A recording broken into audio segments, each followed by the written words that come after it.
Welcome to episode 171 of the show with no name. I'm your humble host, Nick, and today we're going to be out here exploring this old pioneer cemetery in Davenport, Washington that goes by the name of the Mountain View Cemetery. This was a pretty big cemetery with a lot of history to it, so I've decided to break this up into 2 episodes. I have a lot of people to talk about in today's episode, so let's just get right into it. I'm going to start this episode off today talking about Dewey Lee Anderson, and he was born on April 11th, 1889, here in Lincoln County, Washington. He passed away at the age of 28 on Christmas Day in 1927. Physicians fail to diagnose case. After baffling 30 physicians who studied his peculiar case without being able to diagnose it, Dewey Anderson passed away after being ill since July. He suffered from a paralysis of the throat, acquired while working in Montana, where much of his time was spent wearing rubber boots, doing irrigation work.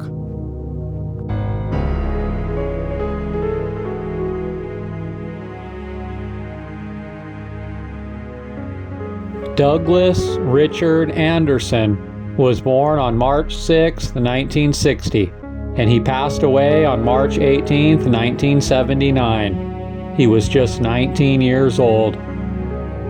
2 killed, 6 injured in wrecks. 2 persons were killed and 6 others were injured, 2 critically, in 2 single-car accidents early Sunday morning in eastern Washington. Douglas R. Anderson, 19, of Davenport, Washington, died at Lincoln County Hospital in Davenport at about 4:10 a.m. after suffering massive head and back injuries in a 1-car rollover about 3 miles east of Davenport on U.S. Highway 2 at about 1:50 a.m. Washington State Patrol spokesman said Anderson was a passenger in a car being driven by his brother Daniel. Daniel apparently fell asleep at the wheel, and the westbound car left the highway and went over an embankment. It rolled several times and then came to a stop upside down.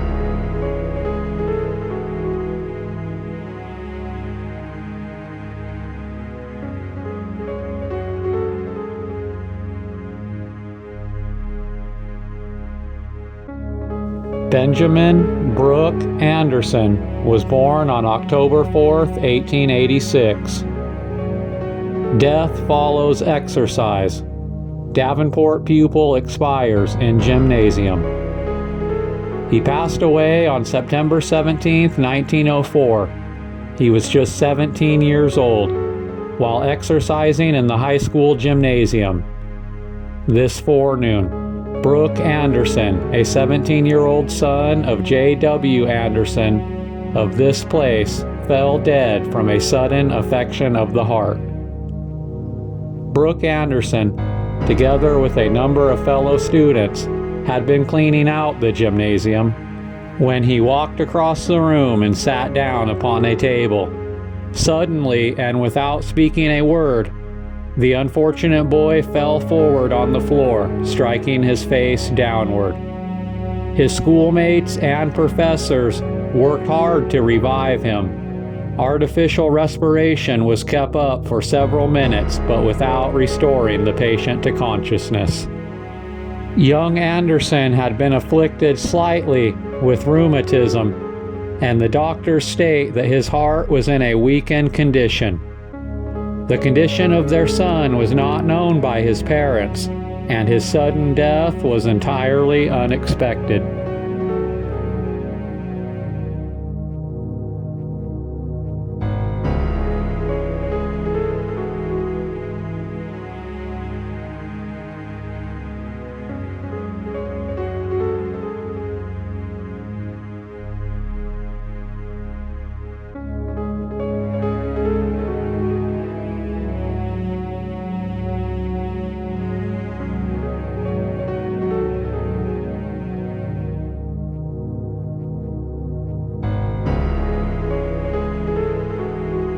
Dewey Asplin was born on April 15, 1898, and he passed away on September 15, 1908. He was just 10 years old. The Spokesman Review on September 17, 1908 reads, "Kicked in head, boy dies. Davenport lad's skull is crushed by a horse. Physicians remove 7 pieces of bone in an attempt to save life." Dewey Asplin, the 10-year-old son of Mr. and Mrs. John Asplin, who lived 10 miles north of town, was kicked by a horse Monday evening, and his skull was crushed in. He was driving the horse and walking behind it when he struck it with a whip, and the horse kicked him in the forehead. A doctor was summoned and the wound was dressed, and the unconscious boy was brought to town late Monday night. The parents of the boy were poor, and the case was turned over to Dr. Moore, the county physician. Dr. Moore was prepared to take the boy to Spokane, and when they had him at the depot, it was thought that the boy was dying. They took him to the office of Dr. Moore, and there he was operated on. They removed 7 pieces of the skull, pressing on the brain, the largest piece being 2 inches long and ½ an inch wide. The boy fought bravely, but he died at about 10 o'clock that night.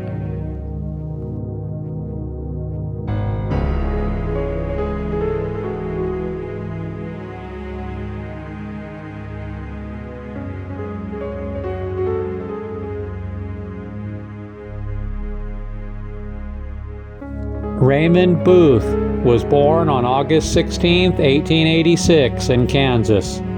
He would pass away on September 28, 1942 here in Davenport. He was 56 years old. Flaming house snuffs out life. Retired mail carrier at Davenport dies when dwelling catches fire. Raymond Booth, 56, who retired after serving 30 years as a rural mail carrier, 28 of them in Davenport, died in his bedroom at about 6 a.m. when the Booth home was destroyed by fire. Mr. Booth was alone in the house, and it is believed that he got the Spokesman Review when the carrier left it on the porch. He then went into his bedroom and fell asleep with a lighted cigarette in his hand. Early risers going to work discovered the fire, and the entire dwelling was a mass of flames when the fire department arrived. It was not known that Mr. Booth was in the building until the fire was virtually extinguished.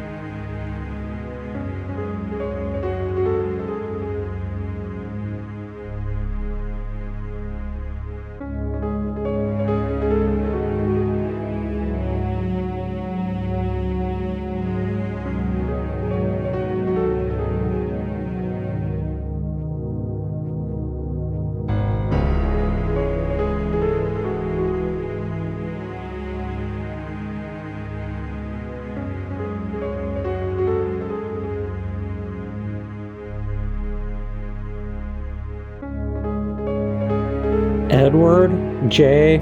Boyk was born sometime in 1871 in Wisconsin. He passed away on June 21, 1951. Attends rites, man then dies. Edward J. Boyk died on Thursday afternoon when he suffered a heart attack and fell on the steps near the Presbyterian Church after attending funeral services for George E. Herring.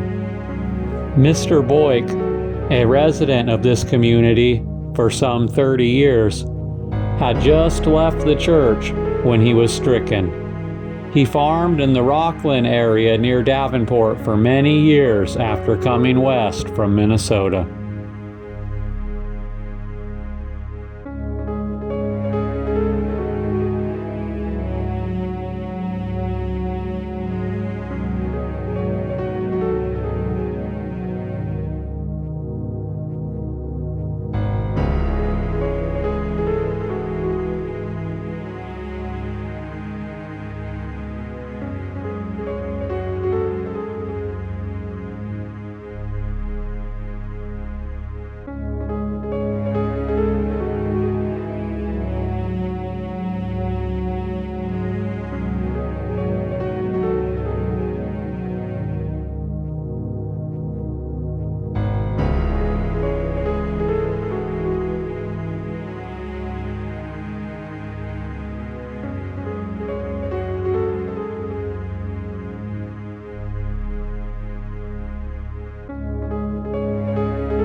Clinton S. Brown was born on July 7, 1894 in South Dakota. He was a World War I veteran. He passed away on October 14, 1918 in France. He was just 24 years old. He served in France for about a year before his death.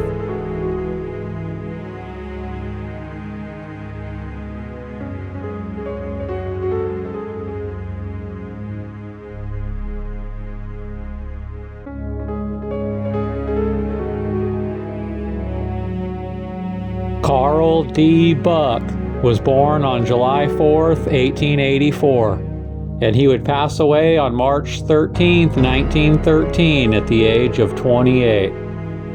Davenport boy commits suicide.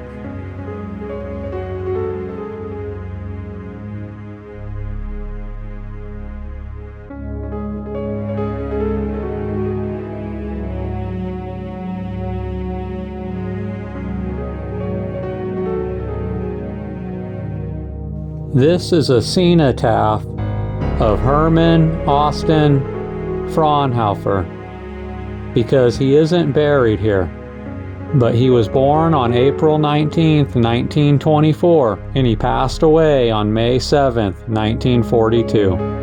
S.R. Carrier listed as missing in action. Davenport, Washington, June 14th. Mr. and Mrs. Ray Fraunhofer were informed by the Navy Department that their son Herman, 18, is among those missing following a naval battle in the Coral Sea. He was on a tanker that was destroyed by Japanese bombers. He is Davenport's first war casualty in this war.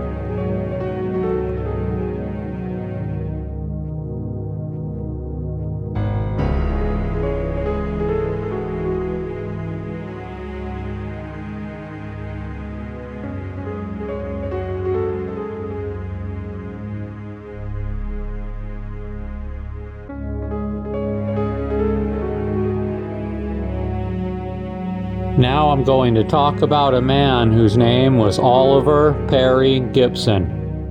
And I found an article in the Spokane Daily Chronicle on December 28, 1910 that talked about him, that was entitled, Oliver Gibson was the oldest Mason in the state of Washington.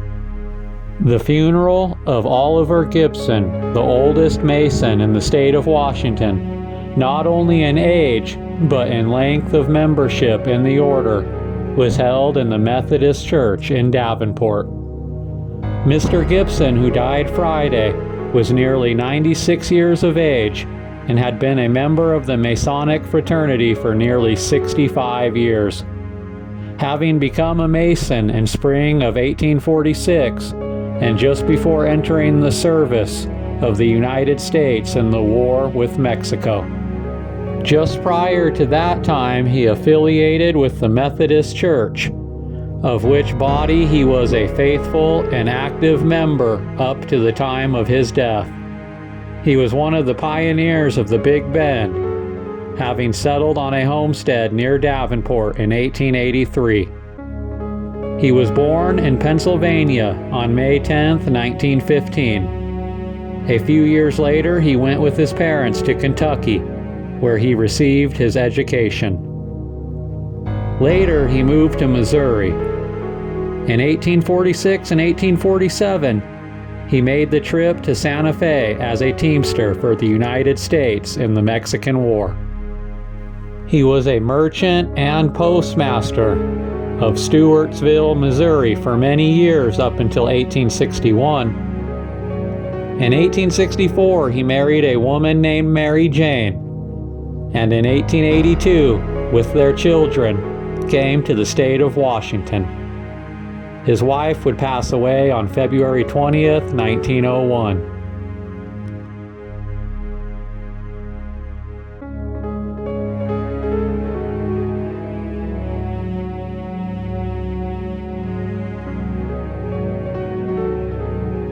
David Glasgow was born on October 25, 1860, and he would pass away at the age of 53 on February 16, 1914. Injury fatal to David Glasgow.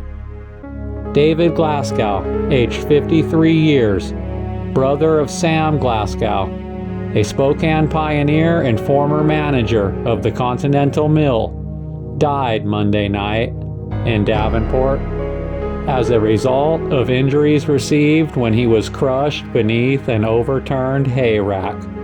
Mr. Glasgow, who owns a large fruit ranch near Davenport, was riding on top of a load of hay when the runners of the sled skidded and the wagon went over an embankment.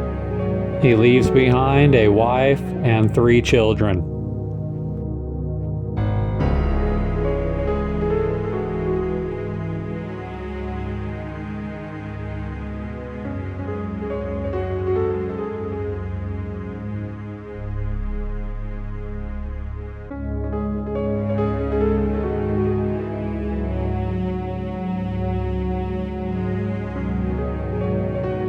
Joyce Marie Hamilton was born sometime in 1942, and she would pass away on July 25, 1958. The Spokane Chronicle on July 26, 1958 reads, "Girl, 16, loses life in lake." A 16-year-old girl drowned in a recreational area at Lake Roosevelt yesterday afternoon. Lincoln County Deputy Sheriff Leo McCaffrey identified her as Joyce Marie Hamilton, daughter of Mr. and Mrs. Edward Hamilton, who lived 15 miles north of Davenport. She would have been a junior in high school this fall.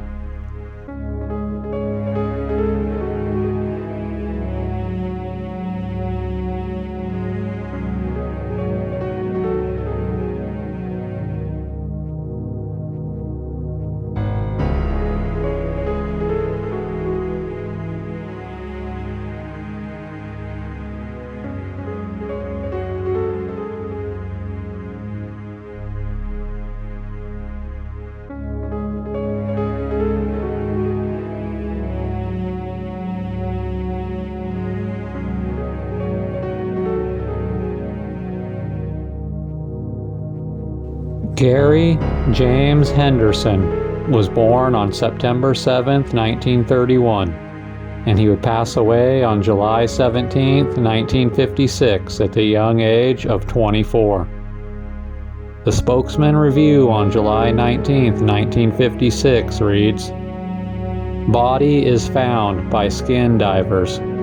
Gary Henderson drowned in Spokane River."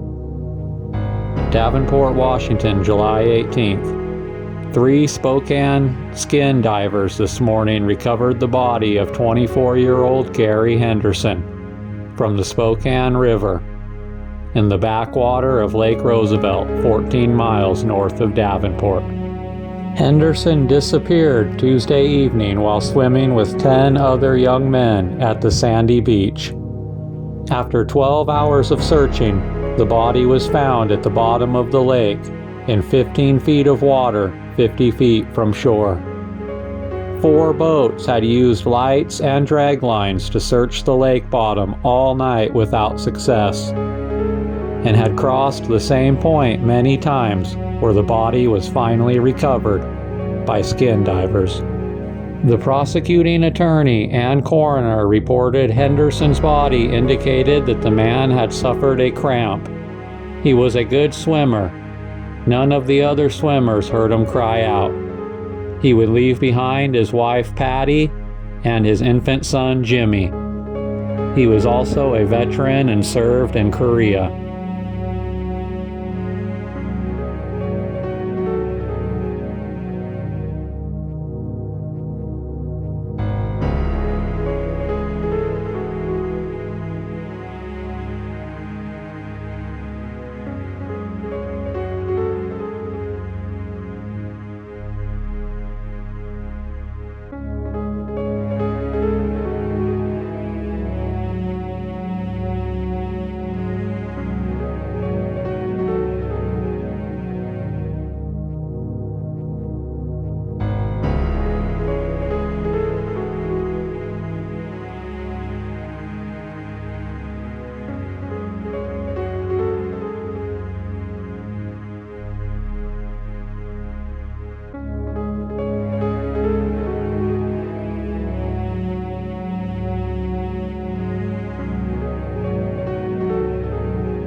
Chester Rallman was born on December 8, 1920 in Idaho, and he would pass away at the young age of 22 on July 1, 1943 in the Solomon Islands.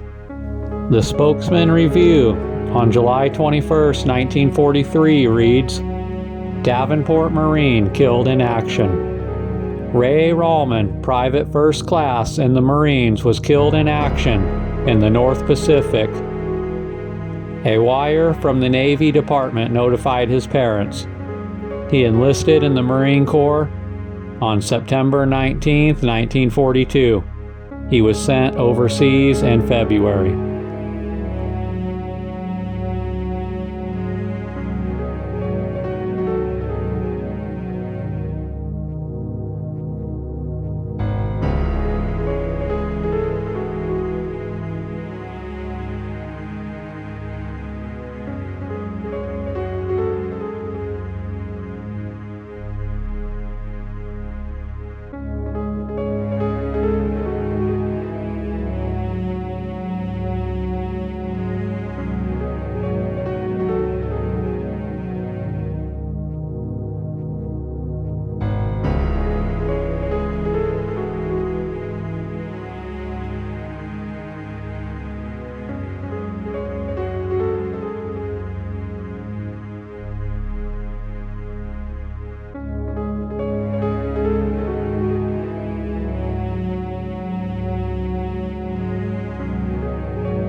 I hope you enjoy the rest of the videos of part 1 of the Mountain View Cemetery out here in Davenport, Washington.